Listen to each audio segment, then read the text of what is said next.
ज्ञानाचं अमृत पाजलं, किती सांगितलं देवाचं नाव घ्या नाव घ्या नाव घ्या, तरी ते घेत नाही. नीट बसलं तर नीट ऐकत तुमच्या तोंडाने म्हणा नाही. अहो देवाचं नाव आपण ऐकतोय, पण माझ्या माऊलींचं मला सांगायचंय, माऊलीचा तेवढा अधिकार होता जेवढा आपला नाही. माझ्या माऊलींचा अधिकार पाहिला गेला तर काय झालं माऊलींच्या बाबतीत. उदाहरण नंबर 1, रेड्या मुखी वेद बोलविला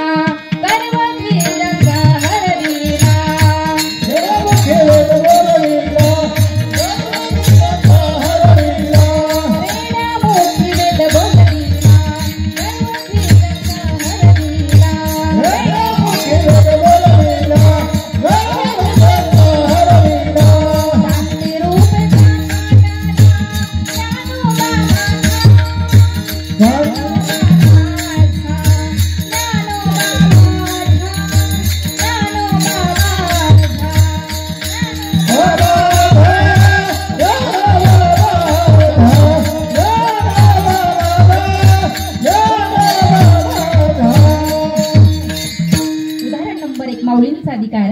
रेड्या मुखी वेद बोलविला अहो रेड्याच्या मुखातून वेद बोलवले माझ्या माऊली महावैष्णव ज्ञानोबरांनी. आता रेडा म्हणजे काय साधा सुधा प्राणी नव्हे. रेडा म्हणजे आपल्या घरात एखादा जन्माला आलेला 2 पायाचा नव्हे. रेडा तो आहे जो रस्त्यानं चालला, त्याला किती म्हणलं बाजूला होय तरी तो होतो का? नाही होत. त्याची शेपटी धरून ओढा, त्याच्या पाठीत जोरात काठी घाला, त्याचा कान धरून ओढा, गाडीच्या हॉर्न वाजून वाजून तुमच्या गाडीचं हॉर्न बंद पडेल, पण रेडा काय रस्त्यातून बाजूला होणार नाही. अशा निर्बुद्ध असणाऱ्या रेड्याच्या मुखामधून माझ्या माऊलींनी वेद बोलवले. हा अधिकार माझ्या माऊलीचा आहे. विठ्ठला विठ्ठल.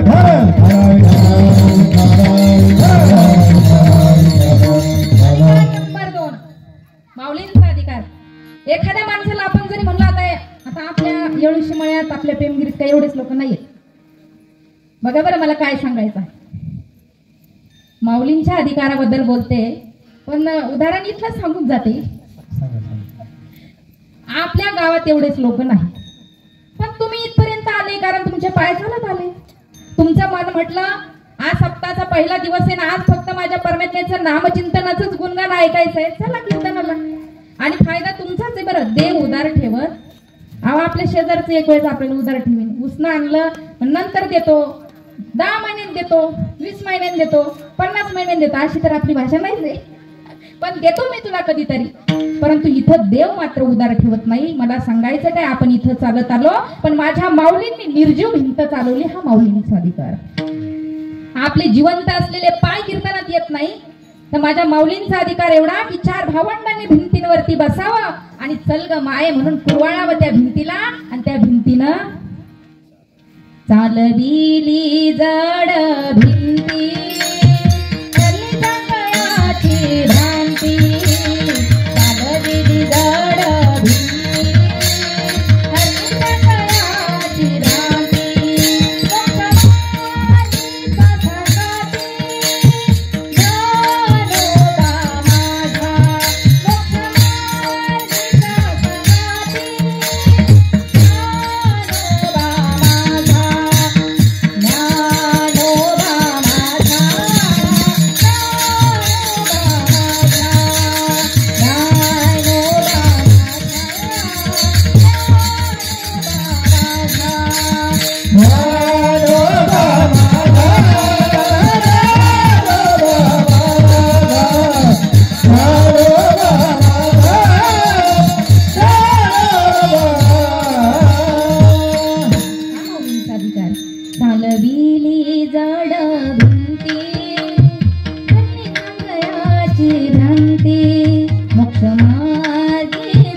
बरोबर ती भिंत चालायला लागली.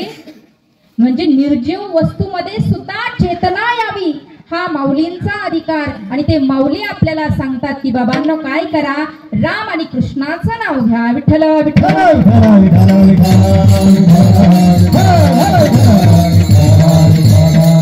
अधिकार नंबर 3, जिही निमिष मात्रे देह पालटिला, स्त्रीचा जो केला पुरुष उभा, मुलीचा मुलगा करण्याचं सामर्थ्य माझ्या माऊलींमध्ये होतं आणि त्यांनी मुलीचा मुलगा केला. अधिकार नंबर 4, मेलेला माणूस जिवंत केला.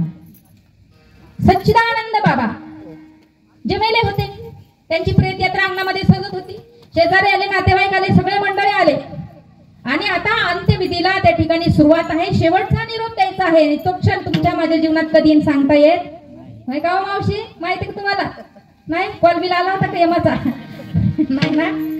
आपल्याला कॉल येत असता तर आपण कुठेतरी लपून बसले असतो. भामटा प्राणी हा आणि लय डोकी लिटी बरं का याला, लय डोकी लिटी. इतका डोकं कुठं डोकं लावी बिना चुंबळीचं. विठ्ठल विठ्ठल.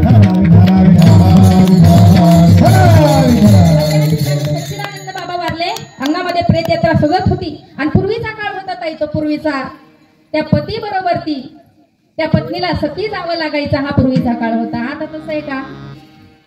आता कोणी सती जातं का? आताच्या काही काय म्हणतात इथल्या अजिबात नाही. आताच्या काही काय असं म्हणतात तो मेलाय ना त्याला मरू द्या, उद्या दुसरा बघन. कलियुग आहे. कलियुगामध्ये लय वाईट कंडिशन चालली. तुमच्या सुद्धा कानान तुम्ही ऐकत असाल म्हणून आम्ही बोललो यामध्ये काय वाईट आहे का नाही. हे सत्य आहे परिस्थिती आणि ती सांगण्याची गरज म्हणून मी तुम्हाला सांगितलं. पण पूर्वीचा काळ तसा नाही. नीती होती, माणुसकी होती. पतिव्रतीचा शृंगार त्या बाईनं केला आणि तिला माहित होता आता मला माझ्या नवऱ्याबरोबर ती सती जायचं आहे. उचललं चौघांच्या खांद्यांवरती. सगळे लोक चाललेत. सच्चिदानंद बाबांची बायको सुद्धा चालली. चालता चालता चालता चालता 4 भावंड स्मशानभूमीच्या बाजूनी गावाकडे येताना दिसले. निवृत्ती, ज्ञानदेव, सोपान आणि मुक्ताबाई. आता संत महात्मे असे होते जे कुणाची निंदा करत नव्हते, कुणाची नालस्ती करत नव्हते, कुणाला नाव ठेवत होते का ठेवत. आज आपण 2-2 माणसं किंवा एक आपल्याला कोणीतरी जोड सापडू द्या दादा आणि आपण रस्त्यानं चालू द्या, आपण देवाचं नाव घेणं सोडून द्या. पण याच त्याचं कुटाळा करायला लय मजा वाटते आपल्याला, लय आनंद भेटतो आपल्याला. इतक्या माणूस काय काय सांगा काय काय अजिबात काय. पण त्यांची निंदा नव्हती, नालस्ती नव्हती, कुणाचं कुटाळा नाही, कुणाचं नाव ठेवणं नाही. त्यांचं चाललं होतं परमात्म्याचं नामचिंतन आणि भजन. जय जय विठोबा रखुमाई,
जय जय विठोबा रखुमाई, जय जय विठोबा रखुमाई.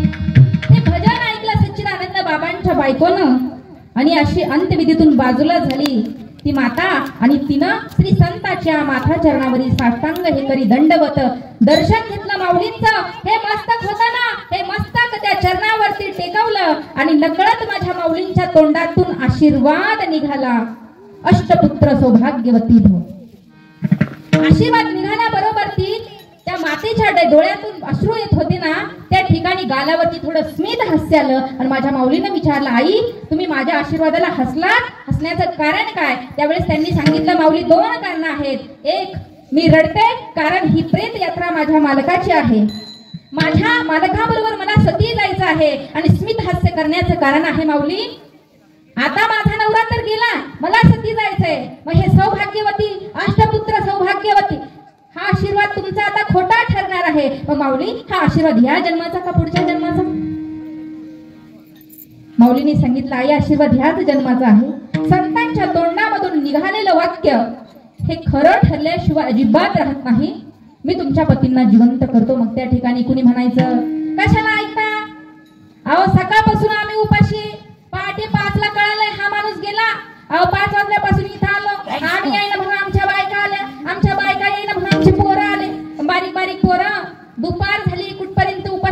आमचे लेकर. अहो काय नादी लागतं ह्या भोंदूंच्या.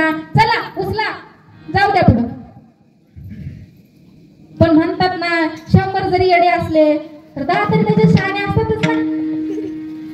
मग ते 10 शहाण्यांमधलं एक जण शहाणं म्हणलं जाऊ द्या मरू द्या आता एवढा टाइम झालाच आहे, अजून 5 मिनिटांनी काय होतंय बघू, जमलं तर जमलं. ठेवलं प्रेताला खाली. माझ्या माऊलीने सांगितलं काही नाही, फक्त एक तुळशीचं पान आणा. तुळशी पत्र आणलं आणि ते तुळशीचं पान माझ्या सच्चिदानंद बाबांच्या तोंडामध्ये घातलं आणि हात ठेवला मस्तकावरती. विचारलं आई साहेब बाबांचं नाव काय? त्यांचं नाव आहे सच्चिदानंद.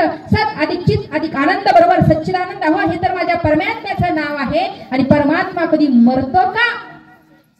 3 वेळा आवाज दिला, मस्तकावरती हात ठेवला. सच्चिदानंद सच्चिदानंद सच्चिदानंद म्हटल्या बरोबर सच्चिदानंद बाबा त्या ठिकाणी उठून बसले. हा माझ्या माऊलीचा अधिकार.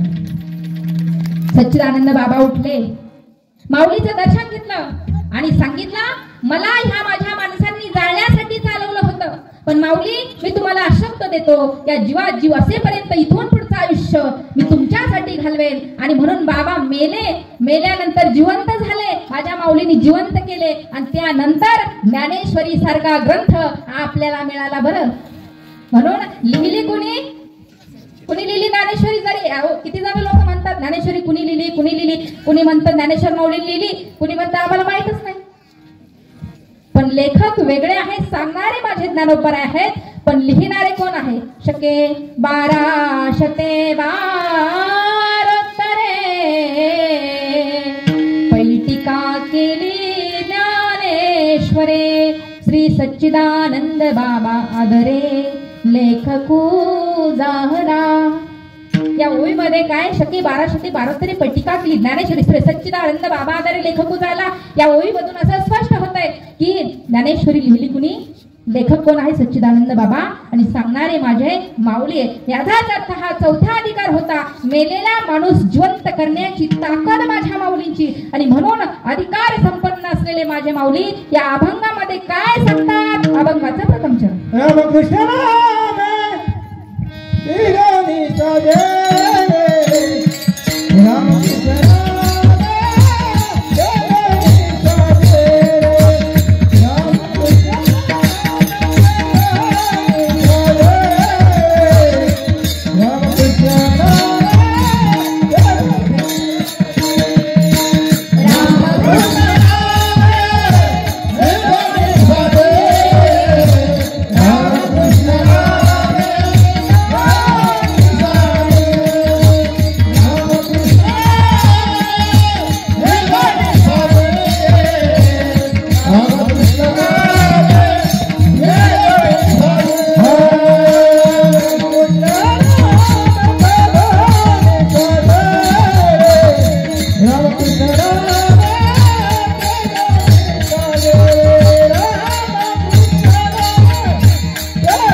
आहे आणि ते आपल्या स्मरणात असावं हे माऊलींनी या चरणात सांगितलंय. विठ्ठल विठ्ठल.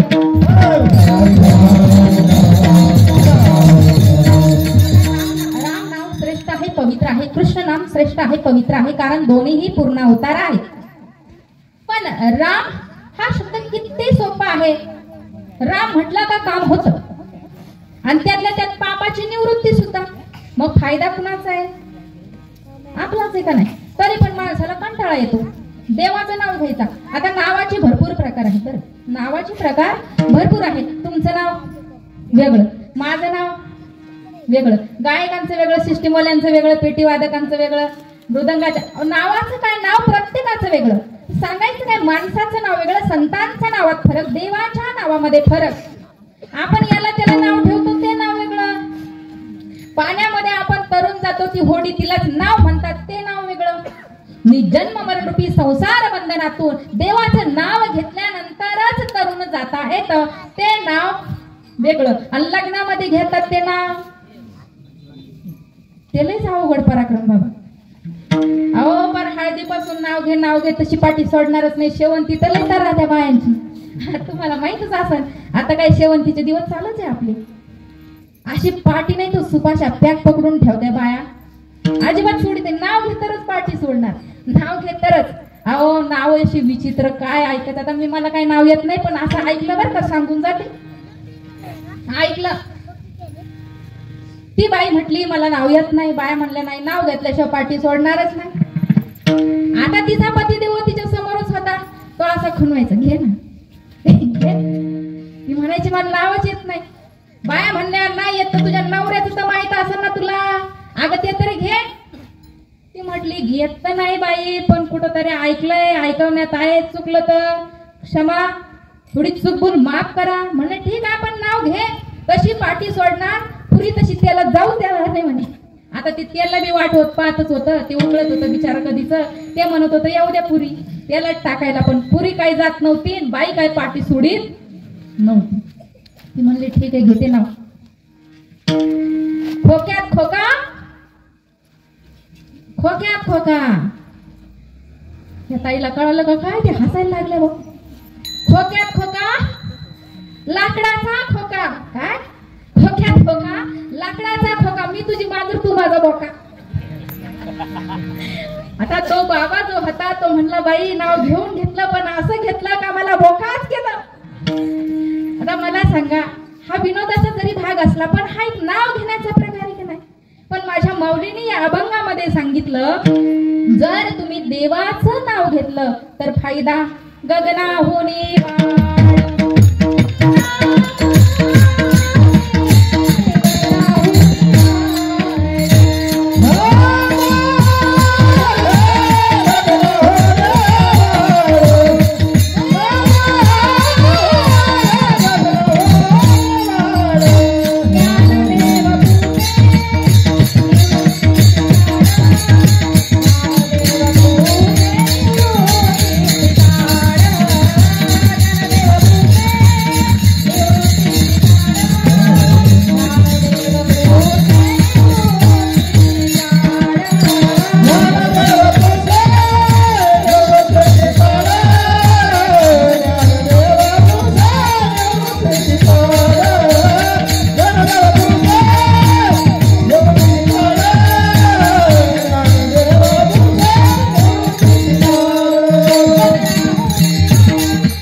हरिमुखे म्हणा, हरिमुखे म्हणा, पुण्याची गणना कोण करी. जर तुम्ही देवाचं नाव घेतलं तर इतकं पुण्य तुमच्या पदरामध्ये पडणार आहे की त्याचं मोजमाप म्हणजे गणना सुद्धा करता येणार.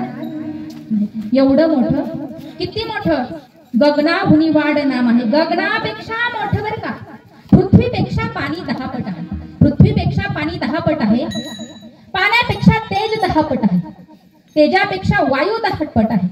वायूपेक्षा आकाश 10 पट आहे. आणि आकाशापेक्षा अनंत पट मोजता येणार नाही एवढं मोठं माझ्या देवाचं नाव आहे. विठ्ठल विठ्ठल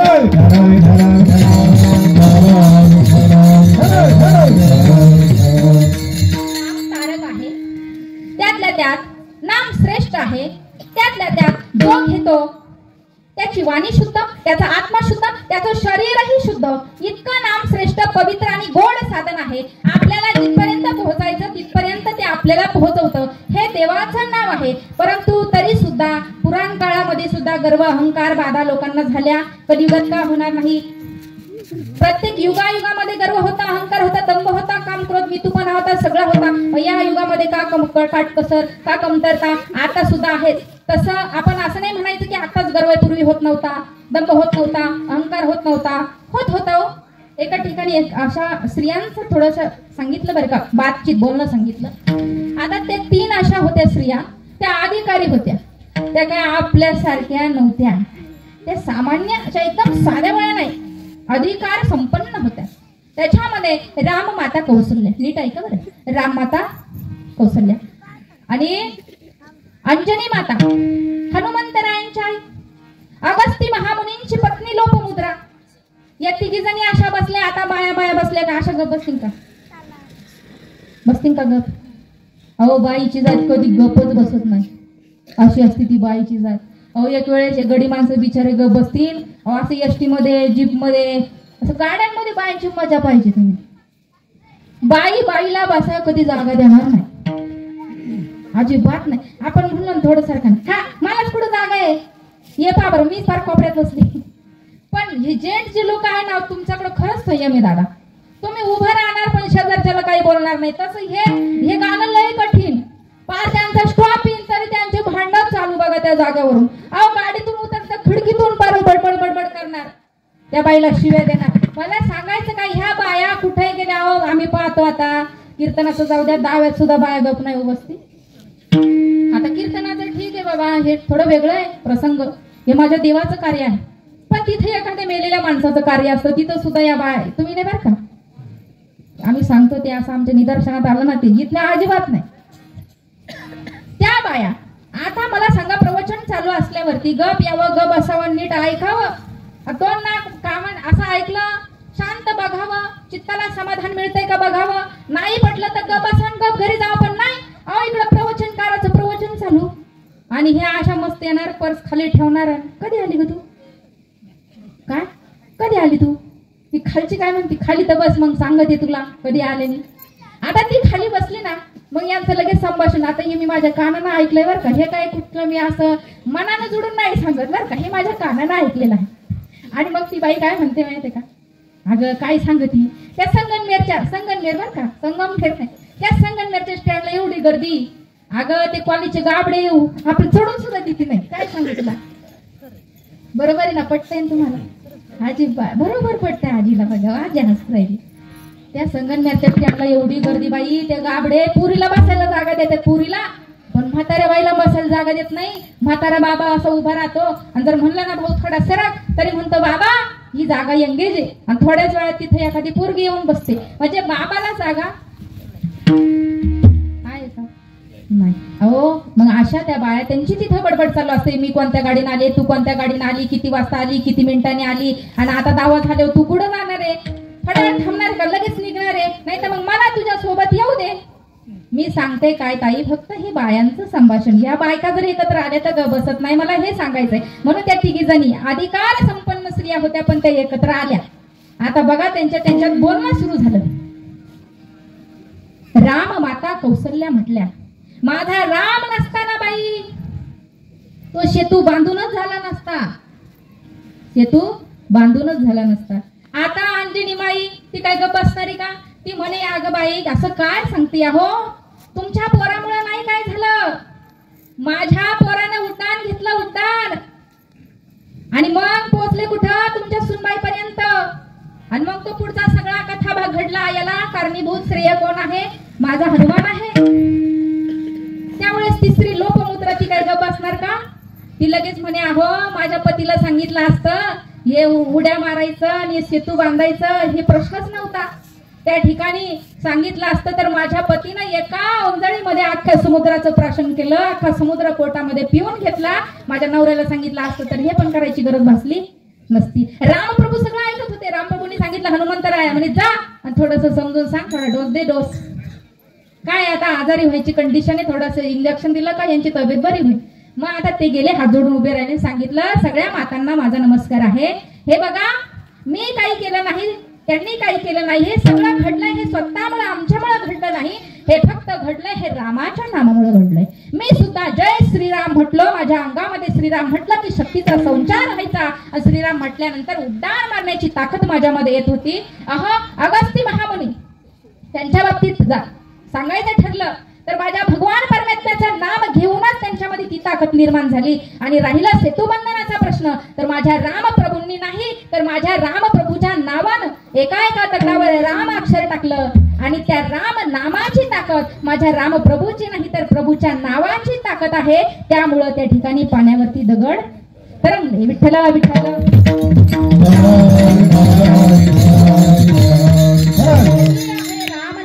ताकद. म्हणून आपल्याला तरुण जायचं असेल तर नाम हे श्रेष्ठ आणि पवित्र आहे. नाम है तेरा तारने हारा, नाम है तेरा तारने हारा, कब तेरा दर्शन होगा, जिनकी प्रतिमा इतनी सुंदर हो कितना कितना सुंदर होगा. या जगामध्ये रामाचं नामच हे आपल्याला तारण आहे. म्हणून त्या परमात्म्याचं जर आपण नामस्मरण केलं तर काय होतं, आपल्याला संसार बंधनामधून मुक्तता करता स्वतःला सोडवता येतं. अभंगाचं दुसरं चरण.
आपल्याला संसारातून लवकर काय व्हायचंय ताई, रिटायर व्हायचं काय वेगानं बर का, विचार करा.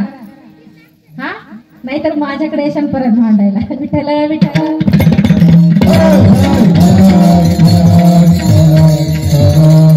विचार केला सोडायचा तर इकडचे काय नीट ठेवतील काय? म्हणतील बाई लग्न करून आणलंय, आतापर्यंत सांभाळलंय, तुझ्या लेकरा बाळाला सांभाळतोय, संसाराची कुटुंबाची जबाबदारी माझ्यावर आहे, आणि रात्री तिना कीर्तनात सांगितलं म्हणून तू खरं संसार सोडायला लागली काय? पण माऊली म्हणतात आपल्याला स्वतःला या बंधनातून कधी कधी मुक्त व्हायचं आहे, तेही वेगानं. आपली आपण करा सोडवून. आता स्वतःला स्वतःची सोडवणूक करायची, दुसरा सोडवायला येणार नाही. एकदा का संसाराच्या बंधनामध्ये माणूस अडकला गुंतला की त्याला बाहेर निघता येत नाही. जसा एखादा मासा जाळ्यामध्ये अडकतो. आता माशाला पकडायला जाळं टाकलं पाण्यामध्ये, मासा त्या ठिकाणी जाळ्यात अडकला. ज्यानं पकडलं त्याला पाण्यातून जाळं वरती काढलं. त्या माशाला कितीही प्रयत्न केला दादा, तर सांगा त्या माशाला बाहेर निघता येईल का? तडफडून तडफडून त्या जाळ्यामध्ये मरणार, आणि मेल्यानंतर जो कोणी माणूस आहे पकडणारा त्याला बाहेर काढणार. परंतु त्या माशाला मेल्याशिवाय मात्र बाहेर निघता येत नाही. अजून दुसरं उदाहरण सांगते. मुंगळा. मुंगळा माहित आहे ना?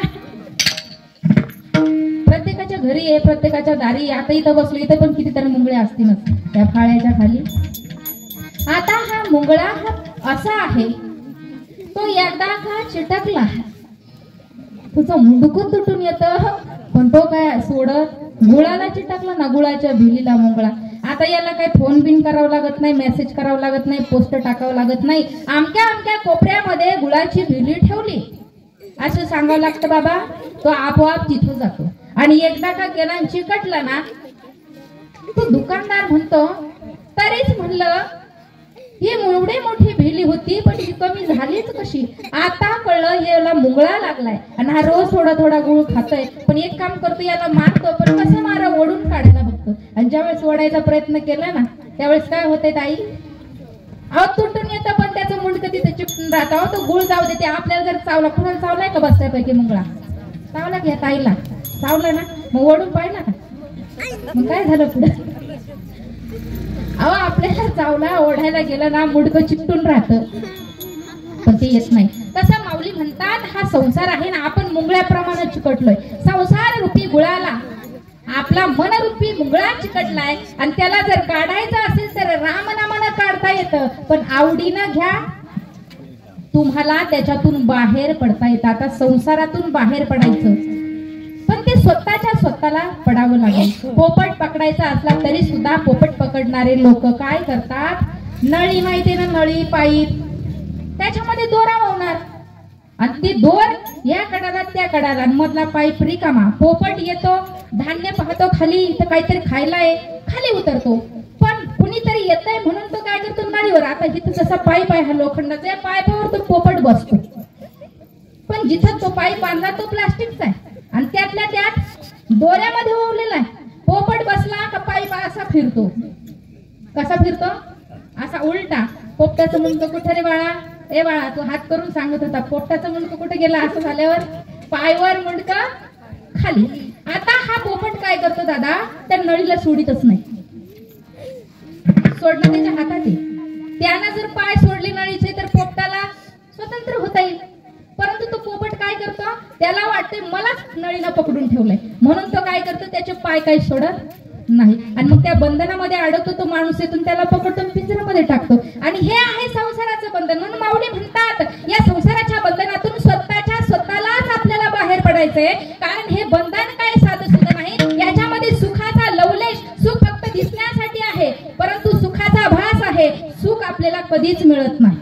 जसा घोड्याला लोक आमिष दाखवतात का, घोडं त्याच्या समोर काठी धरणार अशी घासाची पिंडी घोड्याच्या पुढे, घोड्यावर तर बसणार हो, त्याच्यावर बसून अशी पिंडी धरणार अशा एवढे 1-2 फुटाच्या अंतरावर, आणि त्या घोड्याला वाटते लय कवळा कवळा घास आहे. आता मी थोडं पुढे चाललो का तोंडात येईन, आता पुढे चाललो का तोंडात येईन. परंतु घोडा कितीही पळाला तर घास काय त्याच्या तोंडात येतं का?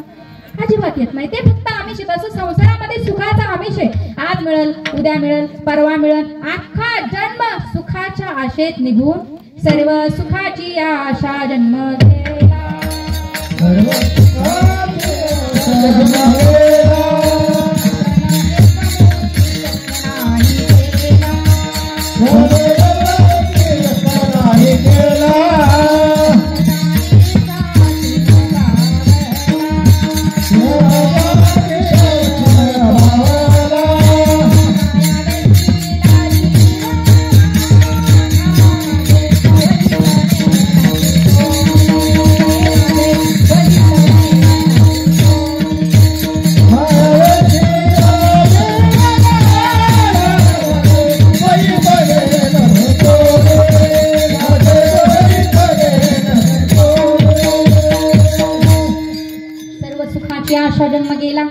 पण एक मुक्ती यत्ने नाही केला.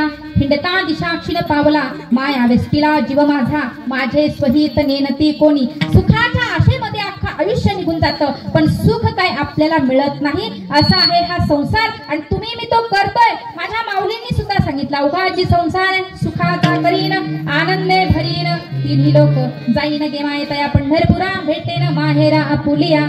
संतांनी सुद्धा संसार केला पण तुम्ही म्हणाल माऊलीचं लग्न नाही. माऊलीनं संसार कसा केला. माझ्या जगद्गुरु तुकोबारायांनी संसार केला. एक नाही तर दोन दोन बायका होत्या. परंतु मला सांगायचं काय माझ्या माऊलीने या ठिकाणी सांगितलं या संसाराच्या बंधनातून तुम्हाला स्वतः वेगानं बाहेर सुटायचंय पडायचंय. पण काहींना संसार दुःखाचा काहींना सुखाचा हे म्हणण्यापेक्षा प्रत्येकाला दुःखाचाच असतो. जेवढे जेवढ्यांचे लग्न झाले ना त्यांनी सांगायचं संसार कसा आहे. लग्नाच्या आधी माणूस किती हॅप्पी हॅप्पी असतो आणि लग्न झाल्यावर ज्याचं त्यालाच माहिती. अहो असे एका समोर समोर दोन घर होते बरं का. मध्ये फक्त गल्ली होती गल्ली. एका घरातून ना नुसता भांडणाचा रडायचा आवाज यायचा आणि एका घरातून नुसता हसायचाच आवाज यायचा. आता ज्यांच्याकडे भांडणं चालले होते ना ते म्हणायचे काय भानगड असं हे राहतच कसे असतील बा येऊन जाऊन नुसतं हसायच्यात नुसतं हसत राहतात. हे नेमकं भानगड काय आहे. पण आता विचारायला जावं कसं. मग दोघी ते झालं काय तिचं मालक कामाला निघून गेल्यावर ज्याच्या घरात भांडणं रोज चालू ना ती बाई तिच्याकडे गेली. म्हणले का ग मला तुला एक विचारायचं. माझंही लग्न झालंय मलाही नवरा आहे तुझंही लग्न झालं तुलाही नवरा आहे म्हणजे संसार आपल्या दोघींचा पण. मला प्रश्न विचारायचा असा आहे संसार तूही करते संसार मी सुद्धा करते पण माझ्या जीवनामध्ये फक्त भांडणं आहे भांडणाचं वादळ आहे आणि मग तुमच्यामध्ये भांडणं होतच नाही का ग. तुम्ही कसं काय एवढे हसता. ती म्हणली त्याचा असा आहे भांडणं आमचे रोजच चालू आहे. तुमच्यापेक्षा कडाक्याचे भांडणं आमचे चालू आहे पण फरक असा आहे की तुम्ही रडता मोठ्याने वरडताना आम्ही हसतो. ते म्हणे भांडणं झाले कुठं हसत असतात काय. कसं काय तुम्ही हसता. ती म्हणे हसण्याचं कारण एक आहे चपात्या लाटता लाटता मला त्यांचा लई राग आला. इतका राग आला चपाती लाटता लाटता लाटणं घेताना असं जोरात फेकून मारलं. आता त्यांचा डोळा फुटणार तितक्यात ती टपकून खाली बसले बाई आणि मग त्यांना लागलं नाही म्हणून ते हसायला लागले. पण त्यांना आता माझा राग आला त्यांनी तेच लाटणं घेतलं मला फेकून मारलं. मग मी काय कमी आहे काय. हा माझ्या बापाची लेक वाया जाईल कमी पण टपकून खाली बसले आणि मग मला पण लागलं नाही. अगं त्यांना नाही लागलं का ते हसतात आणि मला नाही लागलं का मी हसते. भांडणं आमचे रोजच आहे. विठ्ठल विठ्ठल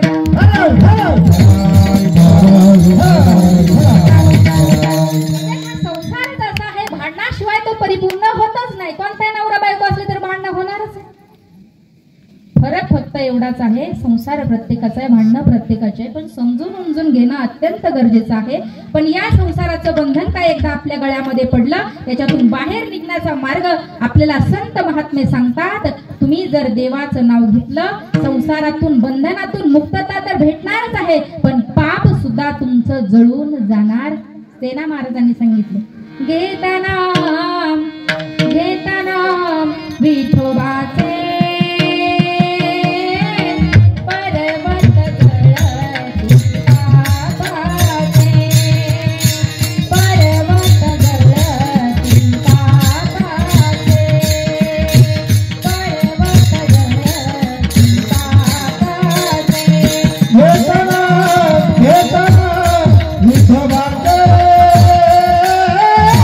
पर्वत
पर्वत जळती पापाचे, पर्वत जळती पापाचे.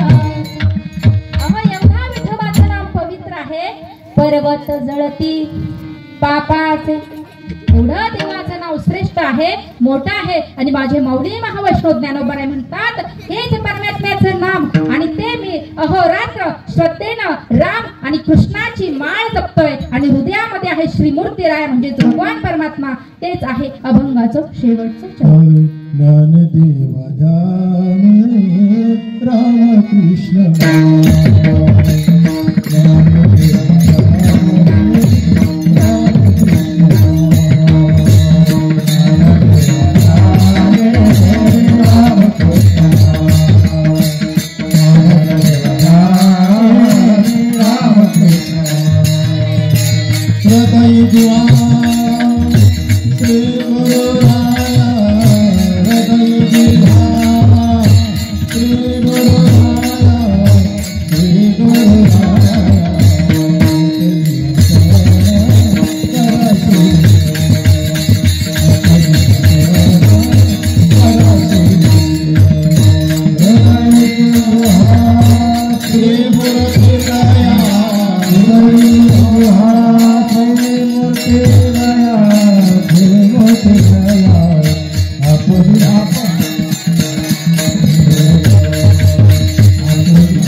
शेवटच्या चरणामध्ये ज्ञानदेवा ध्यानी रामकृष्ण माळा हृदयी जिवाळा स्मृतिरया आपली आपण करा सोडवन संसार बंधन तोडावेगी.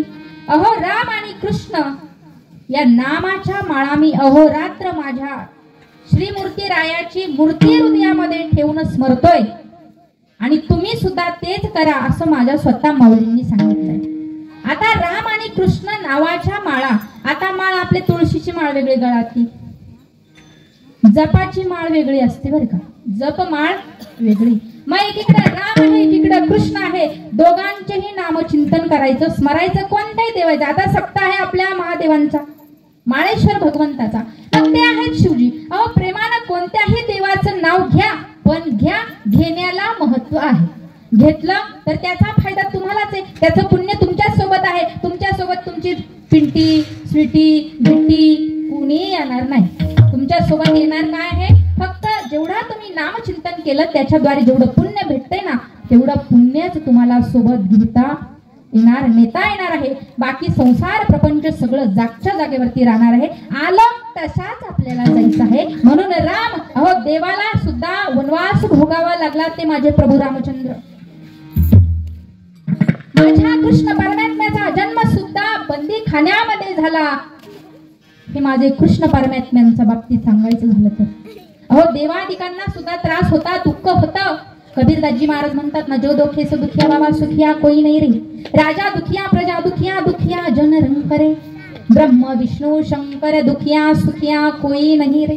अहो प्रत्येक जण दुःखी, सुखी इथं कुणीच नाही. म्हणून देवाला सुद्धा वनवास सहन करून मागच्या वर्षी न्याय भेटलाय. अयोध्येला माझ्या रामप्रभूंना आनंदाने मला वाटतं, त्यांचं सुद्धा भजन करायलाच पाहिजे. रघुपती राघव राजा राम पतित पावन सीताराम सीताराम सीताराम भज प्यारे तू सीताराम. अयोध्या अयोध्या आए मेरे प्यारे राम, बोलो जय जय श्री राम.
बोलो जय जय श्री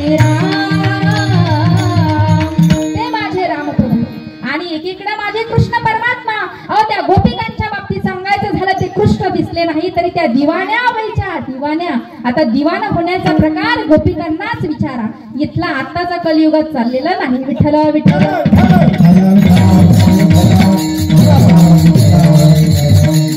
राधेनं कृष्णाच्या नामाचा जप केला. परिणाम देवाच्या आधी नाव कुणाचं?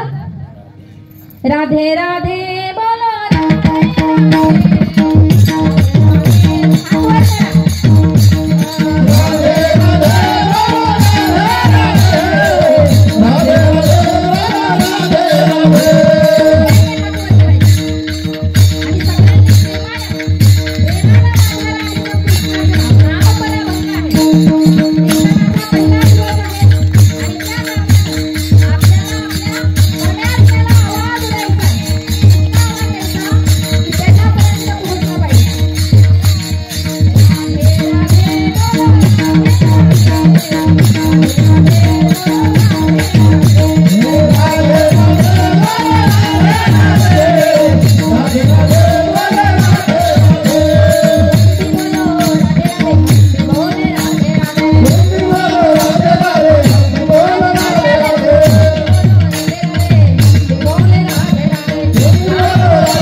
देव पुण्यरूपी झोळी आणि परमात्मा इथंच आहे, आपल्यामध्येच आहे आणि ते तुमचं उदार ठेवणार नाही. फायदा ते नाव घेतलं ना त्याचं पुण्य तुम्हाला नक्कीच भेटणार आहे. मग राम कृष्ण आणि ज्यांचा अखंड हरिनाम सप्ताहाची आज सुरुवात झाली ते माझे भोलेनाथ. आता भोलेनाथ असं दैवत आहे ते पावायला एकदम सोपं. त्यांचं नाव घेतलं का ते लगे भोळं दैवत आहे. इतकं भोळं तुम्हाला माहिती आहे. लंका कोणाची होती खरं सांगायचं? लंका कुणी कुणाला दिली? आता ती रावणाला दिली, भेट स्वरूपामध्येच आहे का नाही? ती काय रावणाची होती का? भोळा दैवत आहे. मला सांगायचं काय, तुम्ही काही नवस करा. हे भोलेनाथ लवकर आपल्याला पावतात. जगामध्ये रावणासारखा शंकराचा मोठा कुणी दोस्त नव्हता. रावण खूप मोठे शिवभक्त होते, शिवभक्त. म्हणून मी कधी कधी बऱ्याच वेळा सांगते की एकच गोष्टीची चूक झाली, एकच चूक झाली ती म्हणजे माझ्या सीतामैयावर वाईट दृष्टी फक्त ठेवली. फक्त दृष्टी ठेवली बरं का, फक्त दृष्टी ठेवली आणि म्हणून एवढा पराक्रम झाला. नाहीतर त्यांच्यासारखे मोठे शिवभक्त जगाच्या पाठीवरती कुणीच. ते माझे शिवजी आणि त्यांची अर्धांगिनी असणारी शक्ती म्हणजेच पार्वती. शिव आणि शक्ती एकमेकाशिवाय अपूर्ण आहेत. म्हणून सत्ता रावणानं शिव तांडव स्तोत्र जटाटवीटलज्जलं प्रभाविकान्तस्थले कलेवलम्बे लम्बितं भुजङ्गतुङ्गमालिका डमड्डमड्डमड्डमड्डमर्जिनादवट्टवर्मय चकारचण्डताण्डवर्तमोत्तुनो शिव शिवम्. ॐ नमः शिवाय, ॐ नमः शिवाय, ॐ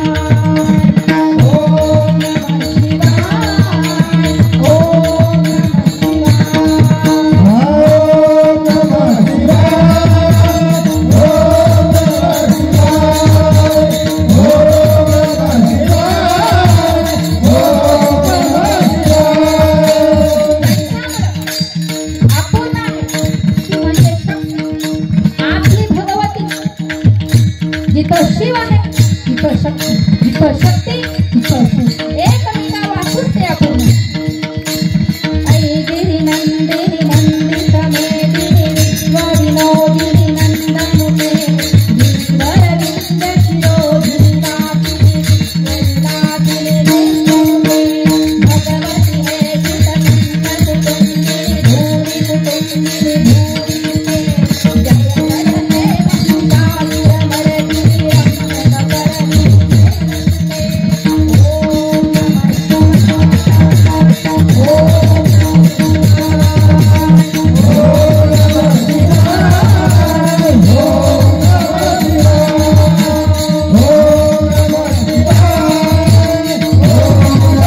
भजन करणं महत्वाचं, कारण नामपर प्रकरणातील अभंग आजच्या दिवशी फक्त आणि फक्त देवाचं नाव, पण कालही आपण घेतलं तो काय देव कमी आहे का?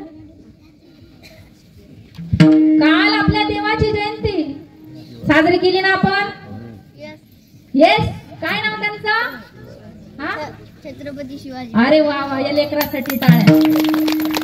हा लेकरांना माहित पाहिजे, काही काहींना नाही माहिती. अहो काहींना उमाजी शिवाजीच माहिती नाही, एवढी शोकांती काय. आता या लेकराला माहित आहे, कारण संस्कार तसे असावेत घरात, किंवा कीर्तन प्रवचनाचं काहीतरी छंद ऐकण्यामध्ये. आता हे लेकर इथे येऊन बसले म्हणजे काहीतरी बोलण्याचा परिणाम होणारच ना. मला सांगायचं काय, छत्रपती शिवाजी महाराज ज्यांची कालच 19 फेब्रुवारी जगात भारी 19 फेब्रुवारी आपण म्हणतो ना, मग माझे शिवाजी हे आपलं खरं दैवत आहे, आपला देव आहे शिवाजी, ज्यांचा जन्म इथंच झाला असता, परंतु एका दिवसामुळं पेमगिरीची शिवनेरी इथं माझे छत्रपती शिवाजी महाराज शहागडावरच काल इथं जयंती साजरी झाली असते. एवढं मोठं पुण्य आपलं होतं, परंतु काही हरकत नाही, पाय तर लागले त्यांच्या पित्याचे, त्यांच्या आईचे, आणि तेच मध्ये सगळं काही आलं. म्हणून जिथं जिथं शिवभक्त उभे राहतात, घाबरण्याची काहीच भीती नाही, कारण शिवभक्त जिथे असतो तिथं मरणाची सुद्धा भीती नाही. आपल्या गाडीवरती हिरो हिरोईनचे फोटो ठेवण्यापेक्षा जर त्या ठिकाणी माझ्या राजांचा फोटो असेल, एखादी स्त्री आपल्यासाठी रस्त्यात एखाद्या गाडीला हात करून उभी असेल, गाडी थांबली का बघते स्त्री मी सुरक्षित जाईल का नाही, परंतु माझ्या राजाचा जर फोटो तुमच्या गाडीवरती असेल ना, तर माझी स्त्री कोणत्याच गोष्टीचा विचार न करता त्या गाडीत बसणार. कारण का, हे माझं दैवत, या गाडीवरती त्यांचा फोटो आहे आणि माझ्या केसाला सुद्धा धक्का लागणार नाही, ही माझ्या शिवरायांची ताकद. ओम म्हटल्यानं मनाला शांती मिळते, ओम म्हटल्यानं मनाला शांती मिळते, साई म्हटल्यानं मनाला प्रेरणा मिळते, राम म्हटल्यानं पापाची निवृत्ती होते, आणि जय शिवराय म्हटल्यानंतर आपल्याला 100 वाघांची ताकद मिळते.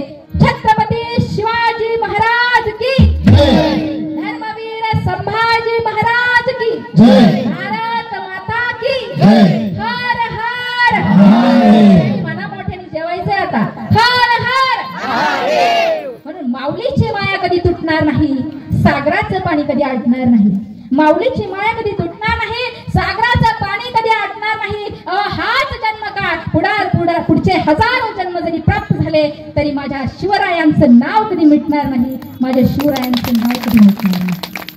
म्हणून असे असणारे माझे छत्रपती शिवाजी महाराज. जर विचारलं ना तुम्हाला कोणी कोण होते छत्रपती शिवाजी महाराज, अभिमानानं सांगायचं 36 हत्तींचं बळ असले, त्रस्त मुघलांना करणार,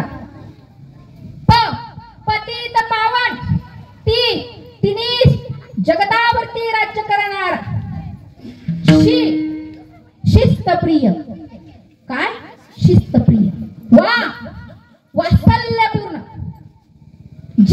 जिजाईचा पुत्र, मग महाराष्ट्राची शान, हार न मानणारा, राज्याचा हितचिंतक, आणि जाणता राजा विठ्ठल विठ्ठल.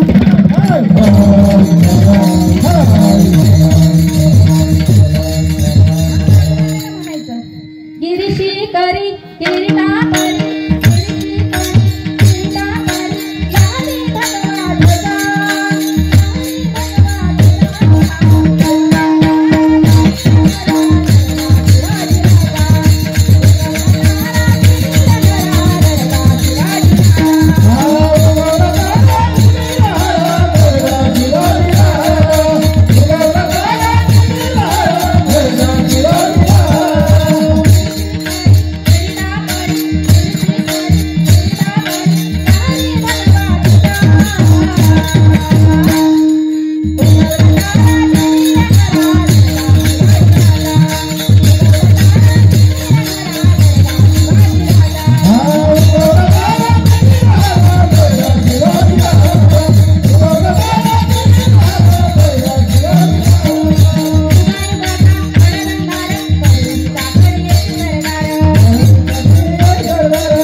ज्या व्यक्तीनं काहीतरी एखाद्या परस्त्रीकडे वाईट दृष्टीनं पाहिलं, तिला चौरंगा त्या व्यक्तीला माझ्या राजानं केलं.